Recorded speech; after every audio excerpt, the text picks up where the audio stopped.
kinasuhan na rin ng obstruction of justice ang dalawang senador natin sa Pilipinas.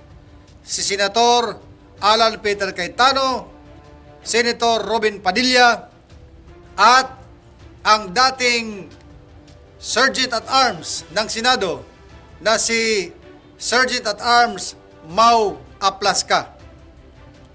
Ang kasong obstruction of justice ay sinampa sa Ombudsman ng Tindig, Pilipinas, na sumisingil ng accountability ng tatlong tao na ito, kaya nila ito kinasuhan. Ito ay may kinalaman sa nangyari na pagpapatakas kay Senator Bato de la Rosa noong madaling araw ng May 14. Naalala ba ninyo? Nagkaputukan sa Senado dahil nasa Senado si de la Rosa, nag-attend ng sesyon para iboto noon na maging Senate Speaker si Senator Alan Peter Cayetano. Kaya nangyari nga, kasi si Bato ang tiebreaker, naging 3-3, bumuto sila at naging Senate President si Senator Alan Peter Cayetano na nabawi rin namang kalaunan. Pero habang Senate President si Senator Alan Peter Cayetano ay isinailalim nila ng Senate Protective Custody itong si Senator Bato de la Rosa dahil nga doon sa warrant of arrest galing sa ICC. Ngunit nung madaling araw ng the following morning, May 14, ay pinatakas nila itong si Senator Bato de la Rosa.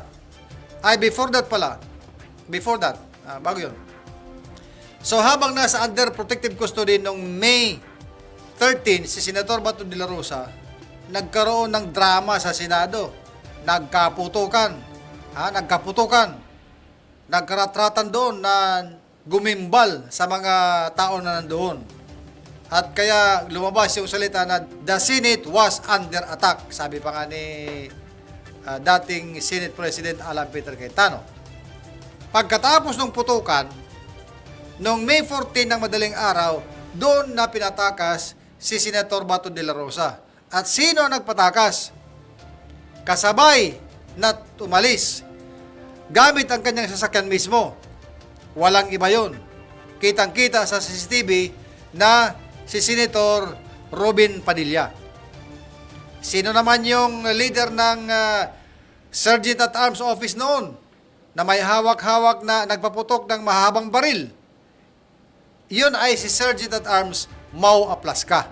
Kitang-kita rin sa CCTV yun. Dokumentado pa.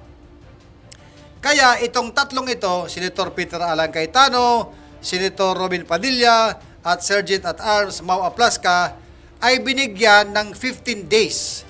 Non-extendable. Hindi na pwedeng unatin. Hanggang doon lang, 15 days lang. Binigyan sila ng 15 days para sagutin ang kaso laban sa kanila. Mag-explain sila sa Ombudsman doon sa kaso nila.